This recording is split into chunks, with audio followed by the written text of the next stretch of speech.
Kamusta mga kalayas? Weekend na naman. Bitin ba ang summer? At syempre, pinuntahan namin itong resort na to para sa inyo. Yung may magandang dalampasigan at magandang sunset. Dito lang yan sa Naik, Cavite. Isa lang to sa marirekomenda ko. Welcome nga pala sa La Villa de Maria Estela. Pero bago kami napadpad doon, dito muna kami sa may campsite. Panoorin mo rin to kung hindi mo pa napapanood.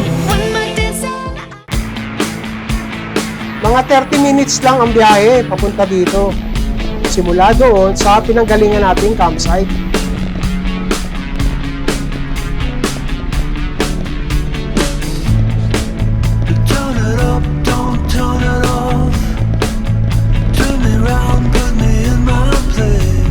Pag nakarating nga pala kayo dito sa hiwalay na daan, dito kayo sa bandang kanan. So beautiful, the world is turning fast. Got too many plans, but your eyes found mine, and I said, there's a record spinning in my mind, with scratches on my B-side. You're a record spinning in my mind. Alas 3 pasado na nga ng hapon ito. Kasi namili pa kami ng mga pangmerienda. Eto guys, nandito tayo sa ito parang resort, beach, ganyan. La Villa de Maria Estela Beach. So yun, galing tayo ng California Breeze Campsite. Yan. So, sa magandang ng Naik. Naik na ata to. Naik na tansa. Naik.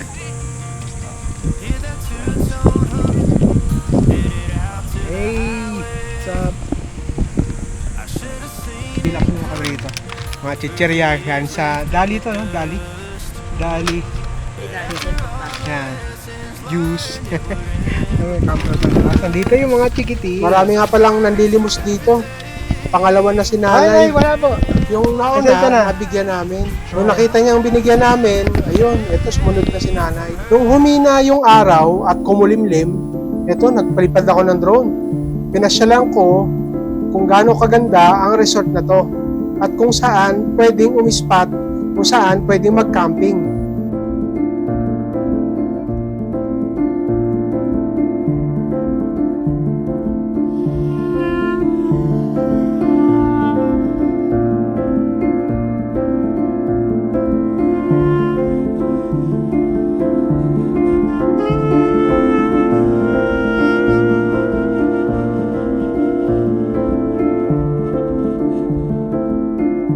Dito nga pala yung main reception nila na kung saan ka magbabayad at pwede rin bumili kung ano ang kailangan mo.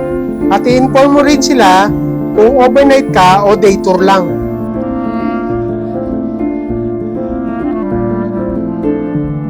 Ito pala yung mga cottages nila na kung saan pwede mong i-parking ang dala-dala mong sasakyan sa tabi ng cottage.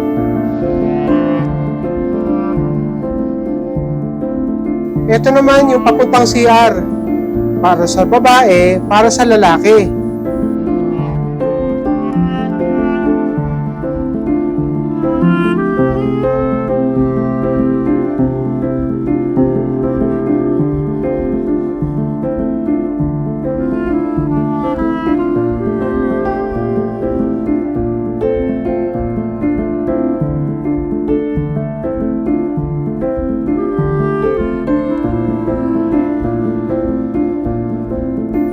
Ito nga pala, hindi na pala napupuntahan yan. Kasi butas-butas na rin yung bubong at baka may mahulugan pa. Ang maganda dito sa resort na to, hindi crowded.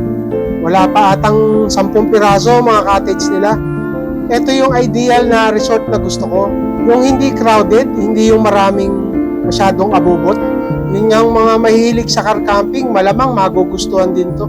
Yung malaking espasyo para sa pagpapatayo ng tent mo. At syempre, dagat ito, kung mahilig ka rin sa pag-fishing, pwedeng maging fishing spot to. Aminado rin ako na hindi ganong kaganda yung quality ng dagat. Pero kahit papano, talagang may enjoy mo pa rin Ang ganda rin ng paligid eh. Kung mahilig ka sa mga ganitong outdoor activity, ma-appreciate mo yung lugar. Pero in fairness, sa ibang resort hindi talaga to crowded. At maipapasok mo mismo yung sasakyan dyan sa tabi ng mga cottage na kung saan nasa buhanginan. At karamihan dito na mga resort sa Cavite, dikit-dikit na. Halos na crowded na at punong-puno ng cottages at mga upuan. Malayong malayo dito sa napuntahan nating resort.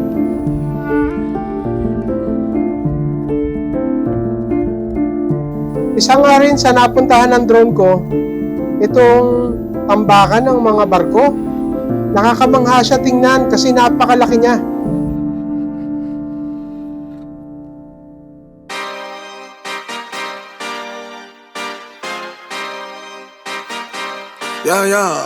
Yeah. Pop in, burning like this, ain't checking my wrist. Third is my shift. Rolling all night like flex. We look at the clips, these credits are lit. Stacking miles, I'm far away from home. I got what I wished for. Taking that risk, I'm checking my list. Marathon man, it's run legit. Can't let it slip when it's all in my grip. Talking too much, he probably not it. All that I did, calls I missed, time I spent. Yeah, that's that blood, sweating my love. Checking I tug out of the mud. Bro, probably get picked up like a truck. Winning the clutch, that is a must. Wake up, get to it, ain't nothing about it. The only way to it is do it, no way around it. I'm 40, we cruising like the Caribbean with mileage. I'ma always be solid, I'm a young brother with knowledge. Go do the science, dog. Always I'm like a pilot, dog. Look at my eyes, I'm tired, dog. The time that it takes, I'm aiming for the space. Gotta build my empire, dog. I make sales, not a buyer, dog. You don't compare, he a liar, dog. Stack it up till it can't fold, I just did 10 in a row, I just did 10 in a row, I just did 10, gotta go, Stack it up till it can't fold, I just did 10 in a row, I just did 10 in a row, I just did 10, gotta go, go, go, go, go, go, go, go, go.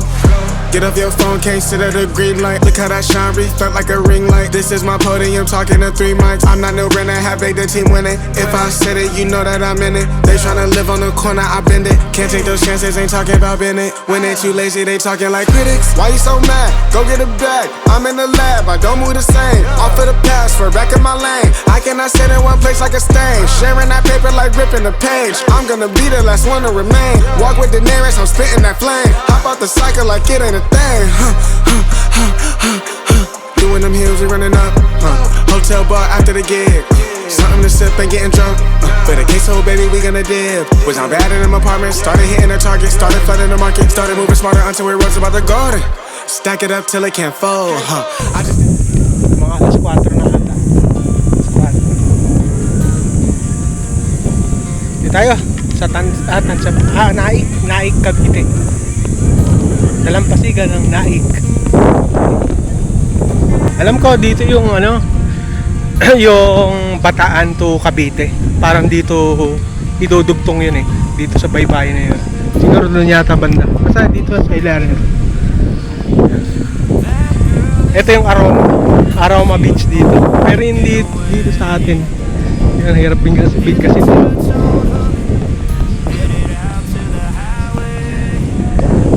Guys, ang entrance dito, day tour. Dahil day tour lang kami. Tag to 100 pesos per head. So, mamaya, pagkatas kayo, alas 9. Yan, Pachi na tayo. Yun, doon si Pachi. Naka-camper van tayo. Hindi na tayo naglabas ng mga upuan kasi meron tayong naka-couch.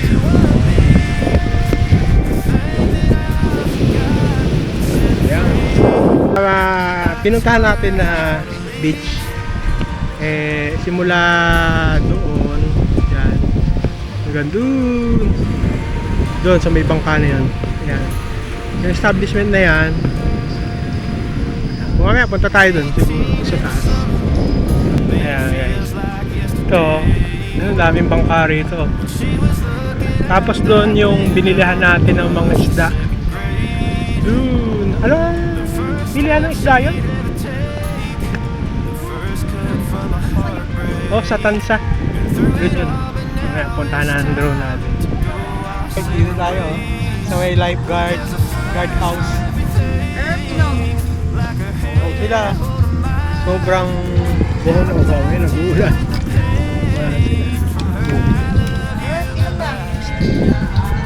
Video okay. Saan? Yun o. Bataan. Minsan nakikita yung cross dito eh. Kasi yung Pico de Loro. Pico de Loro. Yata, marami pa rin. Pico de Loro. Hindi na nga pala kami naligo sa dagat. Nagtampisaw-tampisaw lang kami, tapos naglakad sa buhangin. Yung tipong relax lang, yung nakatingin ka sa malayo, nag-iisip, at nagpaplano, ano ba ang gagawin namin sa mga susunod na araw. 5:30 nga pala ng mga hapon to. Ipachi. Ang inaabang ko dito, yung paglubog ng araw. Sinetsyempohan ko. Sana totoo lang na maganda talaga ang sunset dito. Per cottage. Yung cottage 500 daw. Yung malaki 800. Dahil nakakamperman tayo, nakatipid tayo. So dito lang tayo sa dulo. Yung iba, hindi na nagbabayad ata eh. Pero tayo nagbayad. Yung malapit tayo na taga dito dumadaan sa gate nila. Walang bayad yon. At libre silang nakakapasok at nakakatambay sa gilid ng dagat. Daming langgam. Sa pagkakataon to, lumipat kami ng pwesto dahil napakaraming langgam. Ano tayo? Puntahan ng mga langgam. Ayan, dito na tayo. Ayan, beach. Para beach naman. Dagat. Ngayon lang tayo ulit nagkapagdagat eh. Dito yan sa bayan ng Naik na. Pagkakasyan na tayo. Ayan, eh, may dagat na vibes na ganyan. Ang alam ko, yung pinaka tapat nito is yung Bataan. So, parang ang alam ko dito nga yun eh, yung Tawidan, Cavite to Bataan. Pang-camping natin, pang-camping gears. Ito, hindi na tayo nag-fishing, dala-dala tayo mga pang-fishing rods dito. Fishing equipments, yan, lures, yan. Tayo. Kasi nakakatamad, ang init kasi. Wala naman din tayong mahuhuli dyan, malamang. Meron akong nakita kanina magpipishing yata. Magpapana. Ayan. So ayan ganyan yung vibes dito. Sila parking. Mamaya, dito tayo kakain. Nagluluto ako, ihaw tayo ng hotdog. Guys, ang ganda ng sunset dito. The best. Sama si Pachi. Tutulog si Mami. Diba?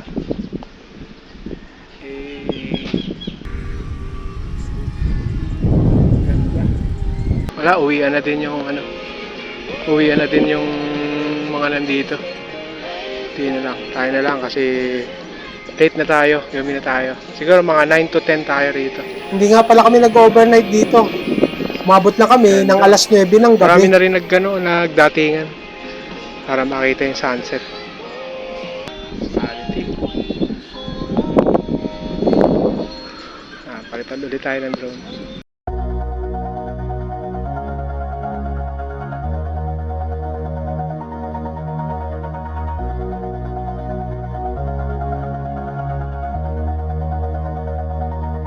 All this time,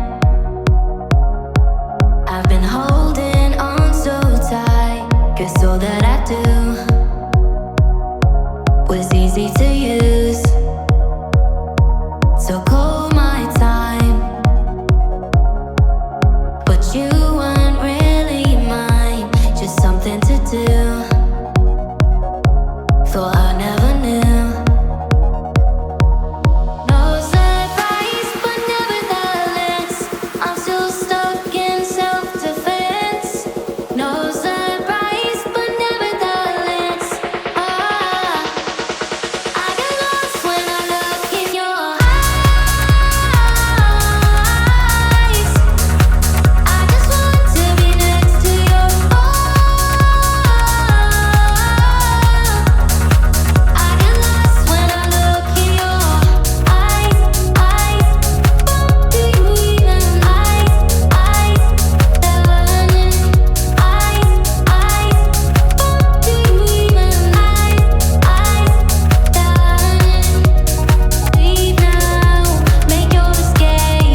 Hanggang dito muna mga kalayas.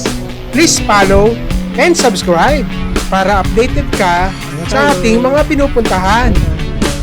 Lalo na sa ating mga travel adventure. Hanggang sa muli, ingat!